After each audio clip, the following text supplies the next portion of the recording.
नमस्कार दोस्तों।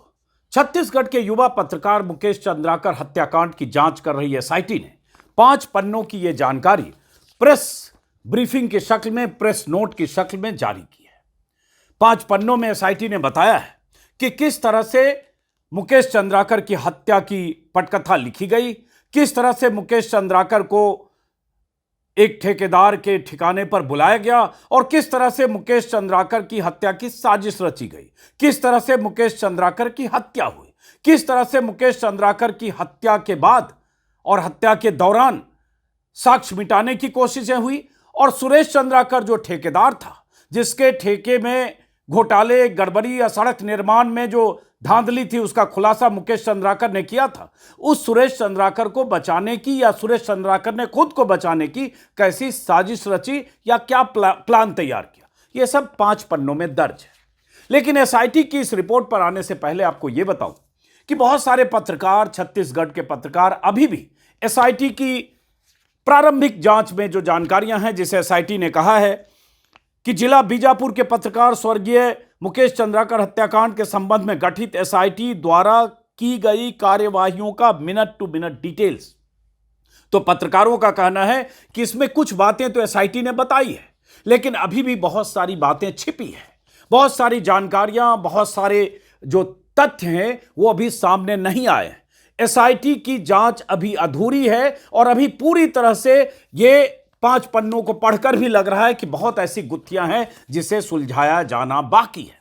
लेकिन एसआईटी ने अभी जो प्रारंभिक तौर पर यह जानकारी दी है या शुरुआती जांच में जो एसआईटी जिस नतीजे पर पहुंची है उसमें क्या है, इसको जरा सिलसिलेवार ढंग से समझिए। मैंने पहले भी 2 वीडियो में आपको दिखाया और बताया था कि मुकेश चंद्राकर जो बीजापुर के रहने वाले थे, 31-32 साल उनकी उम्र थी, बस्तर जंक्शन के नाम से यूट्यूब चैनल चला रहे थे, एनडीटीवी समेत कुछ मीडिया संस्थानों के लिए लिखते थे, वीडियो करते थे। मुकेश चंद्राकर ने एक सड़क में घपले घोटाले का खुलासा किया था। वो सड़क बनाने वाला ठेकेदार सुरेश चंद्राकर उनका ही दूर का रिश्तेदार था। वो सड़क जो लगभग 100 करोड़ से ज्यादा में बनी थी, लेकिन उस सड़क में निर्माण में इतनी अनियमितता थी कि सड़क बनते बनते ही बार बार टूट रही थी और मुकेश चंद्राकर की रिपोर्ट के बाद उस सड़क की जांच के आदेश दे दिए गए थे। हालांकि मुकेश चंद्राकर के साथ रायपुर में जो एनडीटीवी के संवाददाता हैं, उन्होंने भी उस सड़क की रिपोर्ट की थी, साझा रिपोर्ट थी, मैंने पहले वीडियो में बताया था।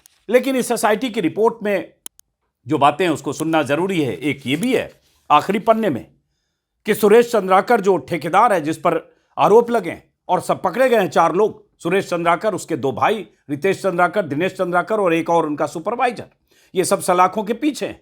लेकिन इसमें एक और बात कही गई है एसआईटी में आखिरी पन्ने में कि बैंकों से प्राप्त जानकारी के अनुसार सुरेश चंद्राकर ने अपने बैंक खाते से 27/12/2024 यानी घटना के 4 दिन पहले, हत्या जिस दिन हुई 1 जनवरी को, साल का पहला दिन था, 1 जनवरी से 4 दिन पहले बड़ी रकम निकाली है। वो रकम कितनी है, क्यों निकाली, निकालने का मकसद क्या था, क्या रकम किसी को देना था या कोई उसकी वजह थी, इसके बारे में अभी कोई जानकारी एसआईटी ने नहीं दी है। उनका कहना है इससे जांच प्रभावित होगी, इसलिए वो जानकारी नहीं दी, लेकिन इसकी भी जांच अभी होनी है। अब इसमें जो 5 पन्ने हैं, इससे एक बात तो साफ है कि मुकेश चंद्राकर की किस बर्बरता से हत्या की प्लानिंग की गई।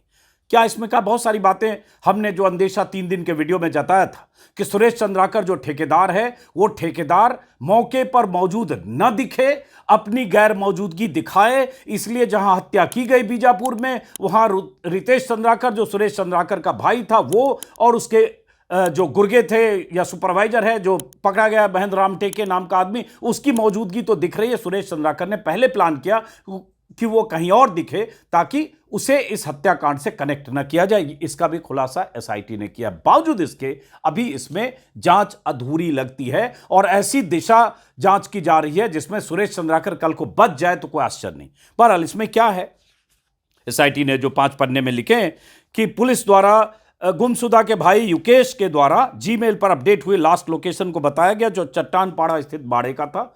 युकेश मुकेश चंद्राकर के भाई हैं, बड़े भाई हैं, और उनके मैं ट्वीट लगातार देख रहा हूं पिछले 4-5 दिनों से, बिलख रहे हैं। किसी का भाई अगर यूं बर्बर हत्या का शिकार हो जाए तो समझ सकते हैं उस भाई पर क्या गुजर रही होगी, जिस भाई ने गार्जियन की तरह, पिता की तरह हर तरह से उस छोटे भाई की एक तरह से परवरिश करने से लेकर उनके हर तरह से उनके साथ रहे हर मौके पर, तो उनकी तकलीफ मैं समझ सकता हूं। उनके हवाले से यह कि जीमेल से अपडेट हुई लोकेशन उन्होंने पुलिस को दी थी। पुलिस ने जाकर कुछ साथियों के साथ बाड़े का पूरा सर्च किया था। बाड़े में 17 लेबर रूम बने हुए थे जिन पर ताले लगे थे। ताला खुलवाकर चेक करने हेतु बाड़े के ओनर सुरेश चंद्राकर को फोन करके चाबी लाने की हिदायत दी गई, जो उस समय भैरमगढ़ में था। घटना की जानकारी जब इन लोगों ने, जो उनके भाई ने शिकायत की कि लोकेशन वही आ रहा है जो सुरेश चंद्राकर का बाड़ा कहें या फार्म या जो भी खेत या जहां बहुत सारे उनके लेबर रहते थे, उसके आने के बाद उसके समक्ष सभी कमरों को खुलवाकर चेक किया गया, वहां कुछ नहीं मिला। बाड़े में नए नए सेप्टिक टैंक के फ्लोरिंग के बारे में पूछने पर सुरेश चंद्राकर ने बाथरूम के रेनोवेशन का काम जारी रहना बताया। वो सेप्टिक टैंक जिसमें मुकेश चंद्राकर को मारकर बुरी तरह से पीटा गया, बुरी तरह से पसलियां तोड़ी गई, सिर पर वार किया गया, लीवर के 4 टुकड़े हो गए, हड्डियां टूट गई। और पोस्टमार्टम रिपोर्ट में यह जानकारी आई, डॉक्टर्स ने कहा कि इस तरह की हत्या की गई और इस तरह की बॉडी का पोस्टमार्टम इससे पहले उन्होंने नहीं किया था। इतनी बर्बर हत्या थी। पोस्टमार्टम रिपोर्ट जिसने भी देखा सुना, हमने 3 दिन पहले भी जिक्र किया, हिला देने वाली रिपोर्ट है। तो देखिए क्या कहता है सुरेश चंद्राकर। उससे जब पूछा गया कि सेप्टिक टैंक की फ्लोरिंग क्यों हुई, उसने कहा कि रेनोवेशन का काम हो रहा था। उसी सेप्टिक टैंक के नीचे मारकर और उसके बाद मुकेश चंद्राकर को चुनवा दिया गया था, ऊपर से प्लास्टर कर दिया गया था, लेवलिंग कर दी गई थी नई, जिससे पता न चले कि सेप्टिक टैंक के नीचे क्या है। सुरेश चंद्राकर से रितेश चंद्राकर के बारे में पूछने पर उसने कहा कि उससे 2 सालों से बातचीत नहीं हो रही है, बातचीत बंद है और जानकारी नहीं है। रितेश चंद्राकर सुरेश चंद्राकर नाम के ठेकेदार का भाई है। कहा जा रहा है रितेश चंद्राकर मुकेश का भी दोस्त भी था, रिश्ते में भाई ये लोग थे, मैंने कहा एक ही गांव के थे। अब यहां सुरेश चंद्राकर कह रहा है रितेश चंद्राकर से 2 सालों से उसकी बातचीत बंद है। इसका मतलब सुरेश चंद्राकर की प्लानिंग यही है और होगी, इसमें भी अगर एसआईटी इस तरह से मेंशन कर रही है कि कल को अगर प्रूव हो जाए कि रितेश चंद्राकर और उसके सुपरवाइजर ने, जो महेंद्र राम टेके नाम है, उसने हत्या की, जो सारे सबूत अभी सामने हैं, लेकिन यही अगर चार्जशीट में पुलिस की फाइनल जांच में कोर्ट में दाखिल हो जाए तो सुरेश चंद्राकर पैसे के दम पर, वकीलों के दम पर बच सके कि वो इस हत्याकांड में शामिल नहीं था, जबकि मास्टरमाइंड वही था। ये एसआईटी की रिपोर्ट को अगर बिटवीन द लाइंस देखें तो इससे ये भी निकलता है। इसी में है जानकारी आगे कि अनुमान ये है, रितेश के पता तलाश हेतु अलग अलग जगह फुटेज चेक करवाए गए। उसके बाद जिसमें जांच में 2/1/25 को सुबह रितेश द्वारा रायपुर से टिकट दिल्ली ऑनलाइन बुक कराया गया। ये भागने के फिराक में ये लोग थे तब जब गिरफ्तारियां हुई। लेकिन मैं आ रहा हूं, जो सुरेश चंद्राकर है वो उसने बचने के क्या प्लान किए, उसकी बात, असली बात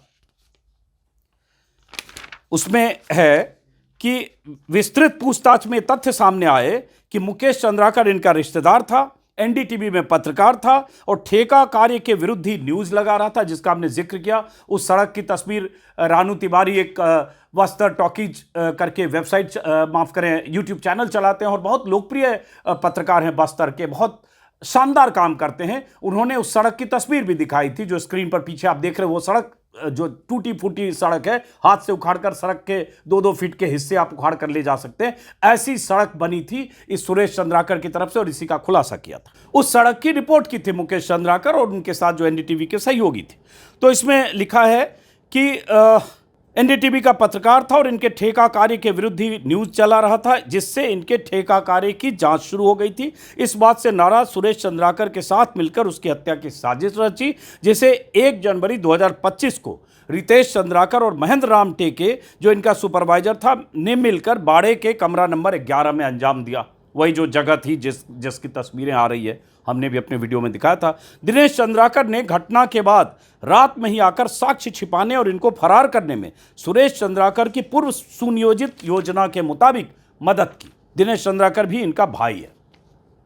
यही बात हम लोगों ने सब 3-4 दिन पहले से जिक्र कर रहे हैं कि ऐसी प्लानिंग होगी कि किसी ढंग से सुरेश चंद्राकर बच जाए, और यही प्लानिंग थी कि वो मौका वारदात पर न दिखे। तो इसका जिक्र अभी एसआईटी ने तो किया है, लेकिन क्या एसआईटी उसको मास्टरमाइंड साबित करके उसको सख्त से सख्त सजा हत्या के मामले में सुरेश चंद्राकर को दिला पाएगी? यह बड़ा सवाल है। या बड़े वकील और अपने साधन और पैसे के दम पर सुरेश चंद्राकर बच जाएगा और ये सुपरवाइजर जो उसका है और रितेश चंद्राकर, सिर्फ उन्हें सजा मिलेगी या उन्हें भी मिलेगी कि नहीं, अभी ये भी सवाल है। खैर, तो इसमें है कि सुरेश चंद्राकर को योजना के मुताबिक भागने में मदद की। सुरेश चंद्राकर स्वयं को घटना के समय बाहर रखने की योजना बना रहा था ताकि उस पर संदेह ना हो। यही हमने जिक्र पहले हमने भी किया है। और एसआईटी को अगर ये पता है तो फिर इतने सबूत पर्याप्त होने चाहिए और उनके बयान होने चाहिए। अभी सब पुलिस के हाथ में है।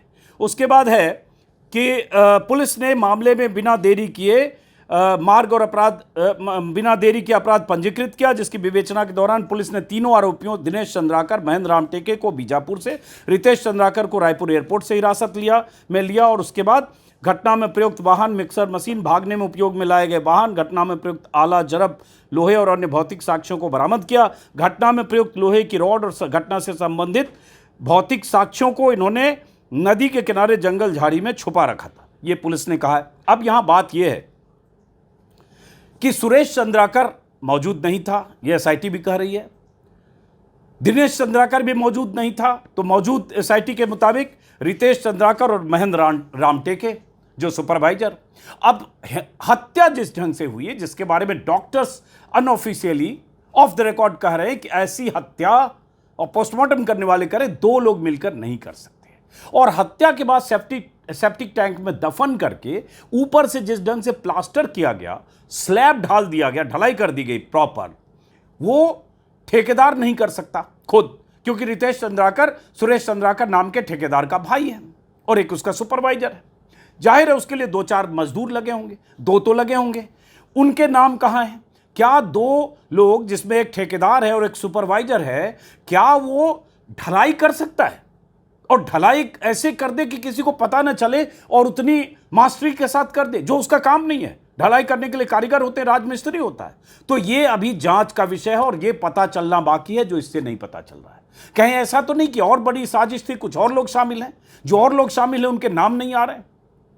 इसी में यह भी लिखा है कि आरोपी रितेश चंद्राकर, महेंद्र रामटेके और दिनेश चंद्राकर द्वारा साजिश के तहत मुकेश चंद्राकर के 2 नग मोबाइल को तुमकार नदी तक चालू हालत में रखकर ताकि पुलिस की जांच पड़ताल में आखिरी लोकेशन तुमकार नदी की ओर दिखाई दे, वहां जाकर पत्थरों से मोबाइल फोनों को चूरकर नदी में फेंक दिए गए, जिसे गोताखोरों और अन्य साधनों से तलाश की गई, अब भी तलाश की जा रही है।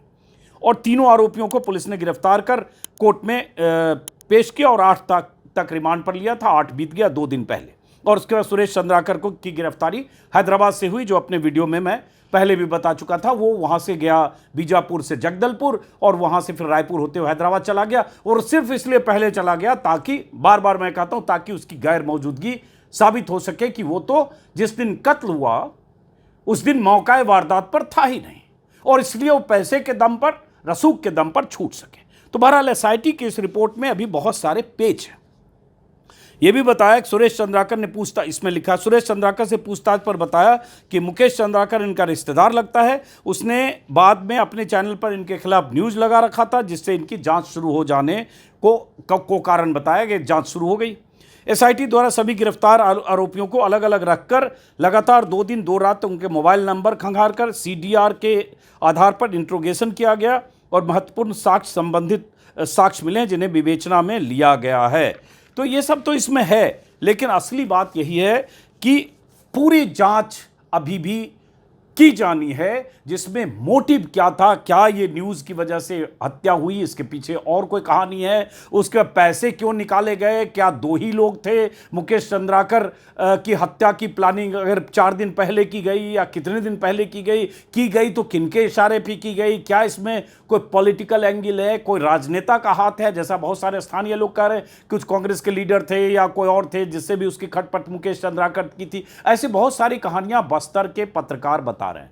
अब यह पुलिस का काम है जांच करके पूरे मामले की तह तक जाना जाएगी क्या।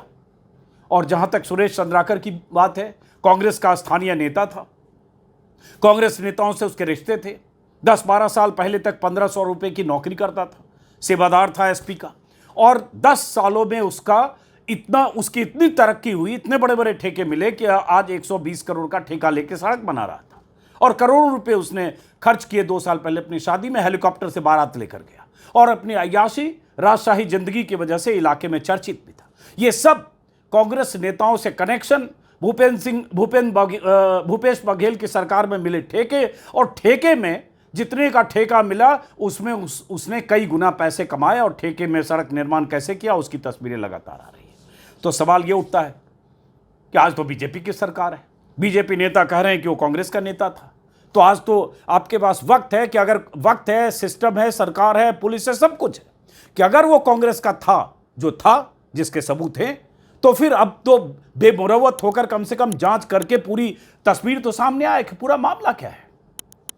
तो हम सब लोग इंतजार कर रहे हैं और दिल्ली में, देश भर में बहुत सारे पत्रकार अलग अलग जगहों पर मुकेश चंद्राकर हत्याकांड के बाद इंसाफ के लिए मुकेश चंद्राकर के परिजनों को मुआवजा मिले इसकी मांग भी कर रहे हैं, क्योंकि उनके एक भाई युकेश चंद्राकर, वो भी स्थानीय स्तर पर पत्रकार हैं। परिवार में माँ की मौत हो चुकी है, बचपन में ही पिता खो चुके थे और उसके बाद पारिवारिक स्थिति मतलब घर परिवार की ऐसी स्थिति नहीं है। ये दोनों भाई पत्रकारिता करके ही काम कर रहे थे। अब सवाल यही है कि क्या उन्हें सरकार, छत्तीसगढ़ सरकार मुकेश चंद्राकर हत्याकांड में इंसाफ देने के साथ साथ परिवार की, उसके भाई की मदद करेगी? आर्थिक तौर पर मुआवजे की मांग बहुत सारे लोग कर रहे हैं। देखते हैं एसआईटी की ये जो प्राथमिक रिपोर्ट कहें या प्रेस विज्ञप्ति में दी गई सूचना है, इस सूचना के आधार पर या इन सूचना को आगे बढ़ाते हुए जांच की तह में एसआईटी कैसे जाती है। लेकिन फिलहाल एक पत्रकार, एक स्थानीय पत्रकार जो अपने इलाके में शानदार काम कर रहा था और उसके यूट्यूब चैनल पर उसकी रिपोर्ट्स, जो वीडियो रिपोर्ट्स है, जो मैंने पहले भी दिखाई है 3 दिन पहले के वीडियो में भी, उससे इस बात की तस्दीक होती है कि वो शिक्षा को लेकर, सड़क को लेकर, स्थानीय लोगों की बदहाल ज़िंदगी को लेकर, आदिवासी लोगों की बदहाल ज़िंदगी को लेकर, गरीबी को लेकर, मुफलिसी को लेकर अपनी रिपोर्ट किया करता था। लेकिन उसे जान की कीमत चुकानी पड़ी अपनी रिपोर्ट की वजह से, अगर एसआईटी की इस जांच, प्रारंभिक जांच रिपोर्ट की माने तो भी। लेकिन तह तक जाने की अभी ज़रूरत है।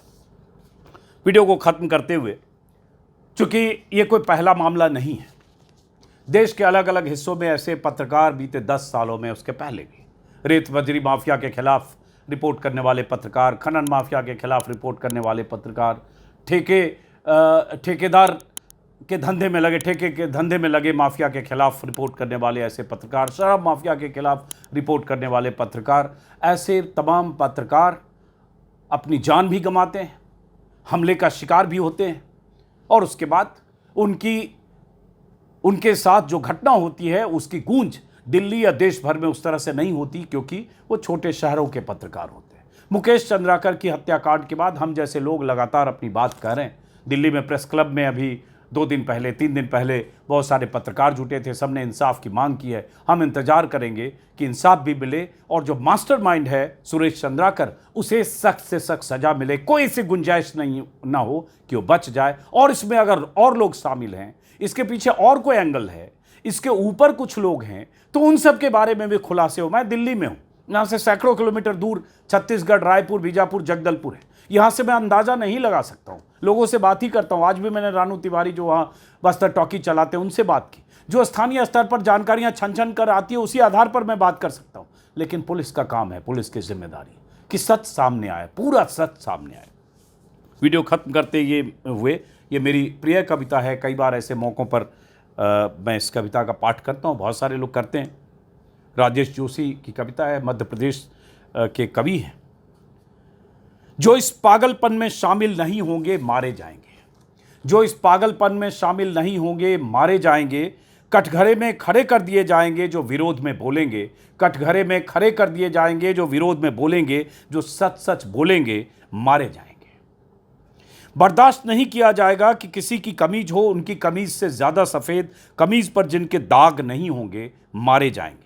धकेल दिए जाएंगे कला की दुनिया से बाहर जो चारण नहीं होंगे, जो गुण नहीं गाएंगे मारे जाएंगे। धर्म की ध्वजा उठाए जो नहीं जाएंगे जुलूस में, गोलियां भून डालेंगी उन्हें काफिर करार दिए जाएंगे।